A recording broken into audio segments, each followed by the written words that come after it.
There exists a silent melancholy that dwells in the masculine heart when he feels misunderstood by the woman he loves.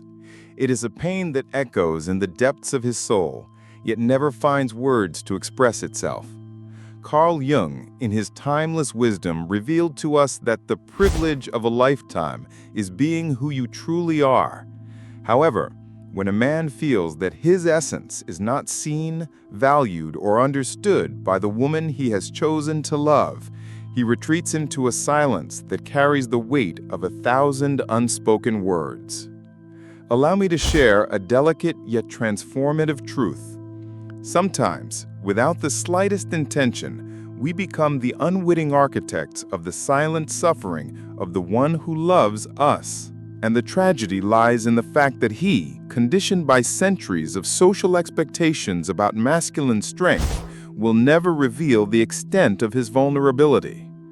Jung's analytical psychology teaches us that men have developed a coded emotional language. They express their pain not through tears or confessions, but through subtle behaviors that function as distress signals emitted by a soul in conflict. Why is this understanding fundamental for you? Because recognizing these signs does not represent an admission of guilt, but rather an elevation of your relational consciousness. It is about developing the ability to read the nuances of the masculine psyche and using this wisdom to cultivate deeper and more authentic connections. Today, we will embark on a journey through the 5 most revealing signs that a man is experiencing silent suffering in relation to the dynamics of your relationship. Prepare yourself to discover the most guarded secrets of the masculine soul and how this understanding can completely transform the quality of your loving connections. The silence of the shadow, when he retreats to the depths of his soul. The shadow is a living thing that insists on its own realization, proclaimed Jung, with the precision of one who understands the mysteries of the human psyche. In the masculine universe, when a man experiences deep emotional wounds within a relationship, his shadow manifests through what we can call sacred withdrawal, a protective movement that is simultaneously a silent cry for understanding.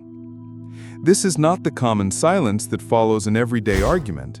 It is something infinitely deeper and psychologically complex. It is the silence of a soul that feels misunderstood in its most intimate essence. When a man initiates this process of emotional withdrawal, he is unconsciously protecting his anima, that feminine and receptive part of his psyche that Jung identified as fundamental to his capacity for authentic emotional connection. When this anima is repeatedly wounded by subtle criticisms, painful comparisons, or devaluation of his efforts, it takes refuge in the deepest chambers of his unconscious, like a delicate flower that closes before the storm. Observe carefully these revealing patterns.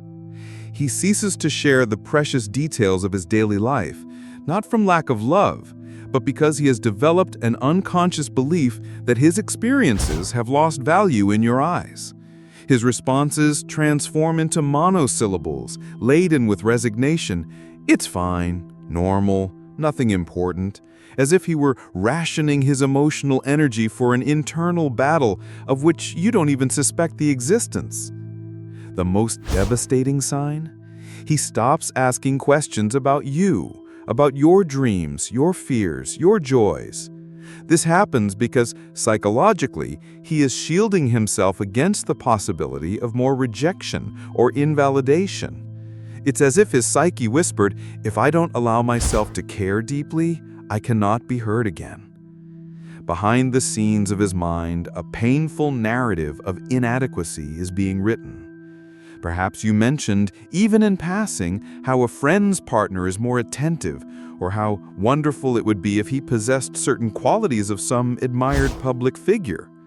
For the masculine psyche, these comparisons are not mere comments. They are fissures in his fundamental identity, cracks in his self-image as a man capable of making you happy. Jung taught us that the meeting of two personalities is like the contact of two chemical substances. If there is any reaction, both are transformed.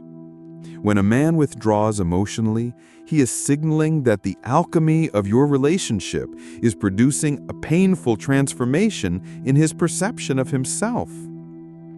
The question that should echo in your heart is not, why has he become so distant, but rather, what aspects of my way of loving might be awakening his shadow of inadequacy, and how can I transform this dynamic into a more harmonious dance between our souls? The mask of hyperproductivity. The escape through sacred work. When a man feels emotionally wounded within the sanctuary of his relationship, he often retreats behind what I call the mask of hyperproductivity, a sophisticated psychological defense mechanism that transforms work into both refuge and prison.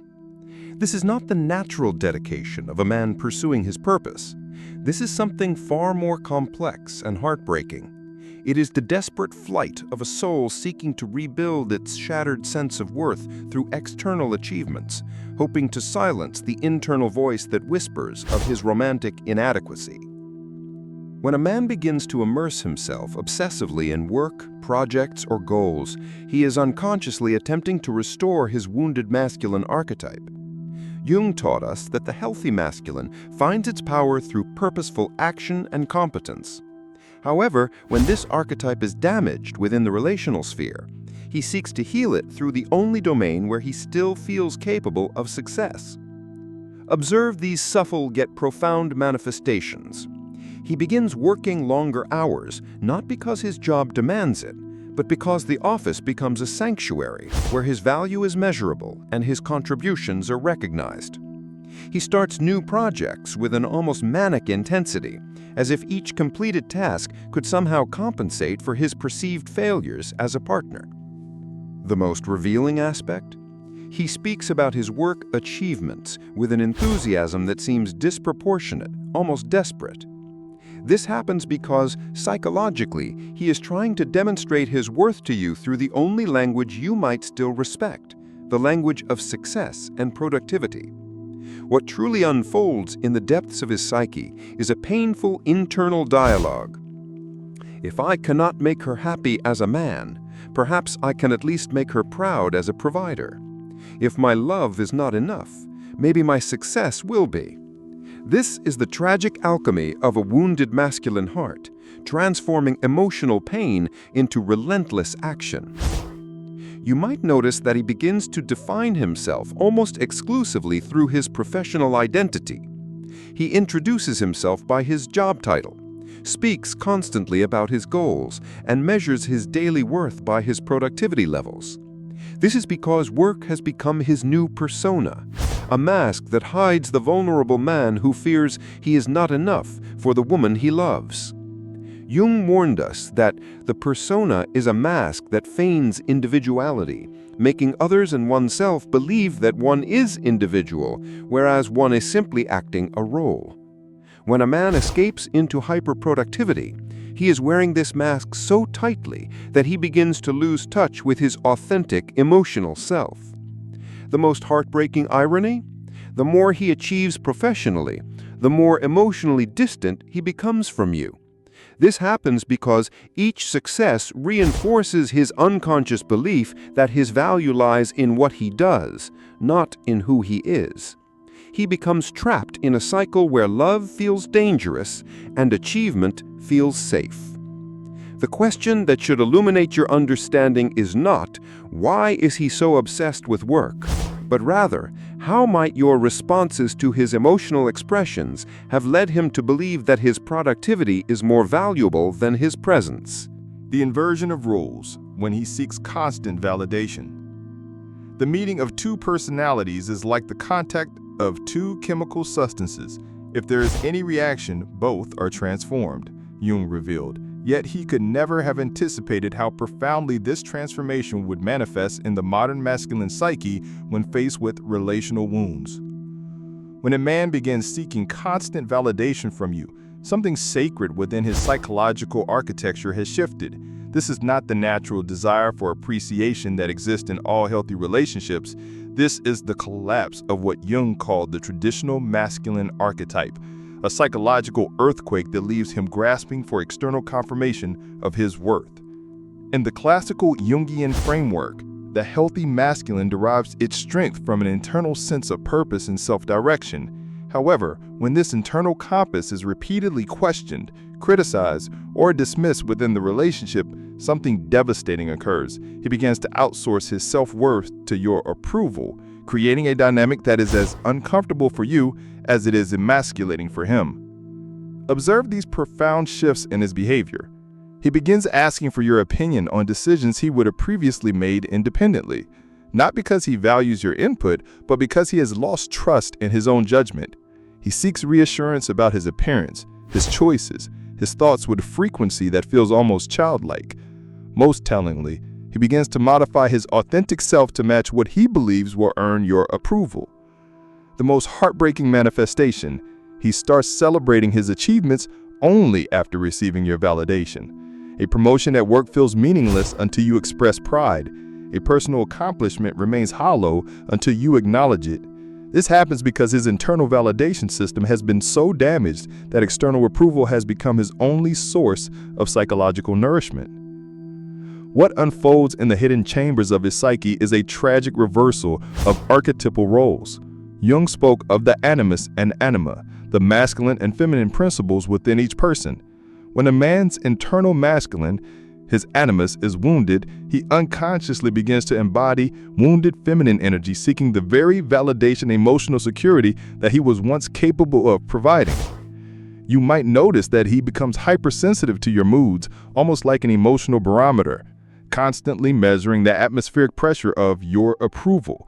He begins to interpret neutral expressions as disapproval, casual comments as criticism, and moments of your own introspection as rejection of him. This creates what Jung would recognize as a psychological complex, an autonomous cluster of emotions and behaviors that operates independently of his conscious will. He doesn't choose to seek validation compulsively, rather this wounded part of his psyche has taken control, desperately trying to heal itself through your approval. The most profound tragedy is that the more he seeks validation, the less attractive he becomes to the very feminine energy he's trying to please. This creates a devastating cycle. His neediness pushes you away, which increases his insecurity, which intensifies his need for validation, which further diminishes his masculine presence. The question that should pierce through to your soul is not, why has he become so needy, but rather, what aspects of my communication or behavior might have convinced him that his natural masculine instincts are unwelcome or inadequate? If you're recognizing these patterns in your relationship and want to understand how to heal these dynamics rather than perpetuate them, make sure you stay until the end of this video. I'll be sharing specific strategies that can help restore the healthy masculine-feminine polarity that creates magnetic attraction and deep emotional connection. The internal saboteur, unconscious, self-destructive behaviors. When a man feels inadequate within the sacred space of his relationship, his unconscious mind often becomes his own worst enemy, orchestrating a symphony of self-sabotage that appears, on the surface, to have nothing to do with you. This is perhaps the most insidious and heartbreaking of all the signs, because it transforms the man you love into an unwitting architect of his own downfall. His shadow, wounded and desperate, begins to whisper destructive suggestions that feel like his own thoughts, leading him down paths that ultimately confirm his deepest fears of unworthiness. The psychological mechanism at work here is what Jung called the autonomous complex, a part of the psyche that operates independently of conscious control, driven by its own agenda of pain and self-punishment. When a man's sense of masculine adequacy is repeatedly challenged within the relationship, this complex awakens like a sleeping dragon, breathing fire into every area of his life. Observe these devastating patterns with the compassion of one who understands. He begins making inexplicably poor decisions in areas where he was once competent. The successful businessman starts taking unnecessary risks that threaten his career. The health-conscious man begins neglecting his physical well-being. The responsible father becomes inconsistent with his children. These are not random occurrences. They are the shadow's attempt to create external chaos that matches his internal turmoil. The most tragic manifestation, he begins to sabotage the very things that once brought him joy and confidence. His hobbies become sources of frustration. His friendships grow strained. His personal goals seem suddenly unattainable. This happens because his wounded psyche has concluded that if he cannot succeed in love, the most important arena of his life, then perhaps he doesn't deserve success anywhere else. What unfolds in the depths of his unconscious is a cruel form of psychological justice. If I am not good enough for her love, then I must prove this inadequacy to the world. His shadow begins to orchestrate failures that will validate his internal narrative of unworthiness, creating what Jung called a self-fulfilling prophecy of defeat. You might notice that he becomes accident-prone, forgetting important commitments, or making uncharacteristic mistakes that seem almost deliberate. He might start drinking more, sleeping less, or engaging in behaviors that are clearly detrimental to his well-being. These are not conscious choices, but unconscious acts of self-punishment for his perceived failures as your partner. The most heartbreaking aspect is that each self-destructive act provides temporary relief from his emotional pain, while simultaneously creating more evidence for his inadequacy. It's a psychological prison where he is both the guard and the prisoner, locked in a cycle of self-inflicted suffering that feels strangely familiar and even comforting. Jung understood that the shadow is 90% pure gold, meaning that within our darkest impulses lie our greatest potentials for growth. When a man's shadow turns destructive, it's often because his golden qualities, his strength, his protectiveness, his desire to provide and cherish, have been repeatedly dismissed or devalued. The question that should illuminate your heart is not why is he destroying everything good in his life, but rather how might my responses to his masculine gifts have convinced his unconscious that he is fundamentally flawed and unworthy of success and happiness. The projection of blame, when he makes you responsible for everything. There comes a moment in every wounded man's psychological journey when the pain of looking inward becomes so unbearable that his psyche performs a desperate sleight of hand. It takes all of his unresolved suffering and places it squarely in your hands, making you both the villain and the savior of his internal drama. This is not the healthy accountability that exists in mature relationships. This is something far more complex and psychologically devastating. It is the complete externalization of his internal chaos, the projection of his shadow onto the woman he loves, transforming her into both the source of his pain and the key to his salvation. Jung taught us that projection is an unconscious automatic process whereby a content that is unconscious to the subject transfers itself to an object so that it seems to belong to that object.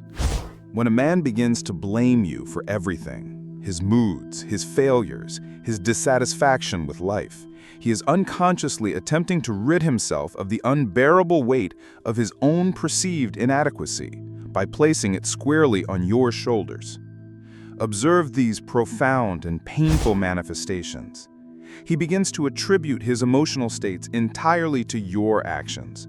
If he's unhappy, it's because you said something wrong. If he's stressed, it's because you're too demanding. If he's unsuccessful, it's because you don't support him enough. Most devastatingly, if he's distant, it's because you're too needy. And if he's needy, it's because you're too distant. The most insidious aspect, he develops what Jung would recognize as a victim complex, where he simultaneously positions himself as the wounded party while making you responsible for his healing. He becomes the suffering hero of his own narrative, and you become the villain who holds all the power to either destroy or redeem him.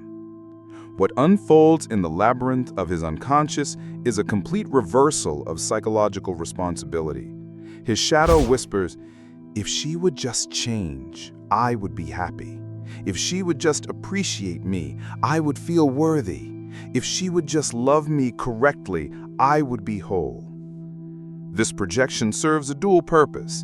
It protects his ego from the devastating truth of his own role in his suffering, while simultaneously making his healing dependent on your transformation. You might notice that conversations become impossible because every issue somehow becomes about what you did wrong. He develops an almost supernatural ability to find fault in your responses, your tone, your timing, your intentions.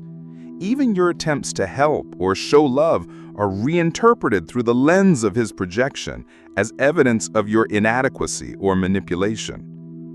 The most heartbreaking irony is that the more he blames you, the more he actually needs you.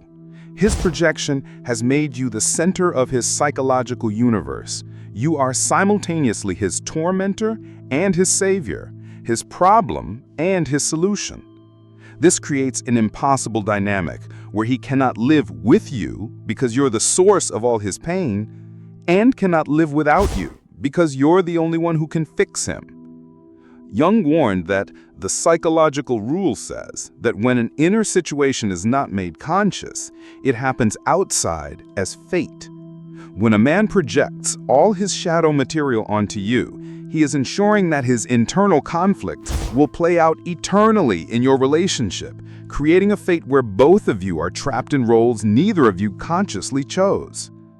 The most profound tragedy is that beneath all this blame and projection lies a man who is desperately crying out for love, understanding, and acceptance.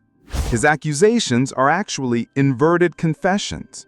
When he says you don't appreciate him, he's revealing his own self-hatred. When he says you're too demanding, he's expressing his fear that he's not enough. When he says you don't understand him, he's admitting that he doesn't understand himself.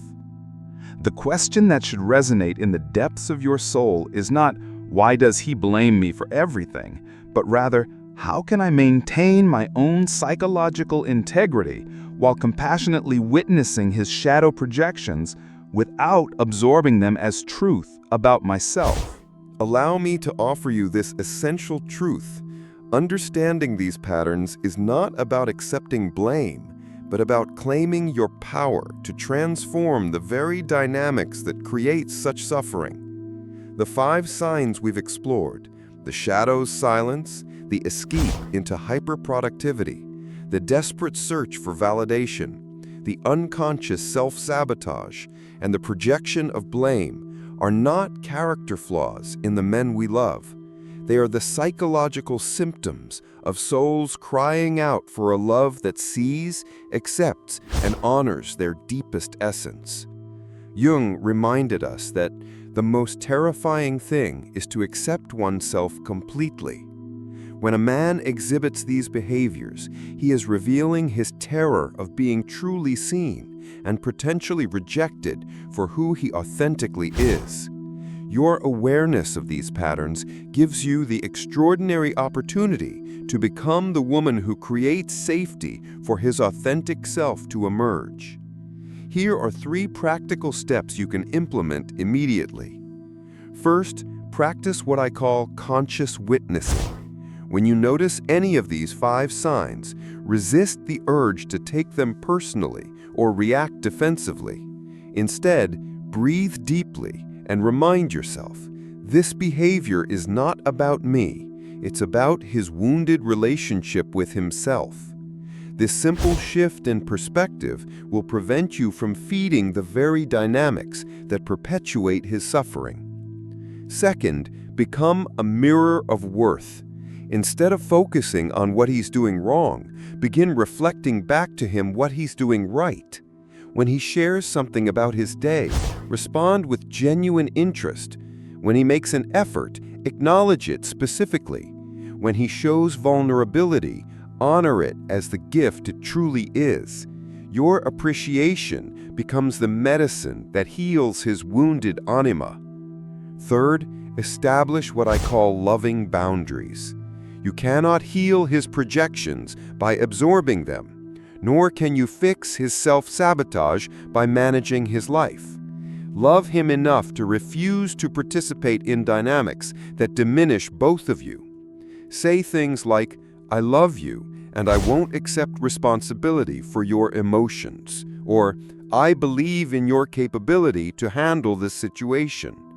Remember, you are not responsible for healing his wounds, but you have the power to stop unconsciously creating new ones. You cannot force him to face his shadow, but you can refuse to dance with it. The ultimate truth is this: a man's silent suffering is often his soul's way of asking for a love that is both fierce and tender, challenging and accepting, honest and compassionate. When you understand the language of his pain, you gain access to the keys of his heart. Your journey toward conscious loving begins with this understanding, but it doesn't end here. The depth of transformation possible when two people commit to seeing and healing these unconscious patterns together is nothing short of miraculous.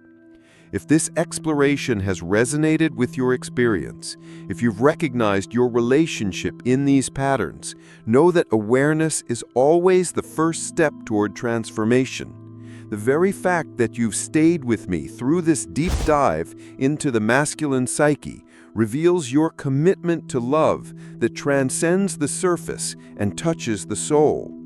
If you found value in this psychological journey and want to continue exploring the depths of conscious relationships, personal power, and the mysteries of the human psyche, I invite you to subscribe to the Whispering Wisdom channel.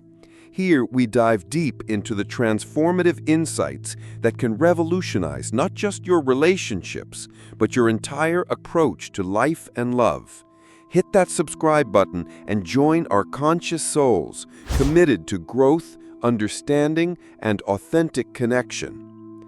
The question that remains is not whether these dynamics exist in your relationship, but whether you're ready to use this knowledge to create the kind of love that heals rather than wounds, that elevates rather than diminishes, that sees the gold hidden within the shadow and calls it forth with the power of conscious, awakened feminine love.